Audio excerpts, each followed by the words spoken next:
চিরদিনই আধারে কেটে গেল এ জীবন, কেউ তো প্রদীপ হাতে কাছে আসে।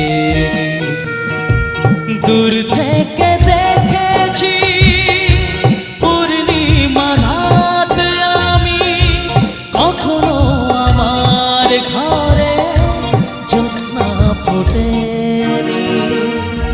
চিরদিনই আধারে কেটে গেল এ জীবন, কেউ তো প্রদীপ হাতে কাছে আসেনি।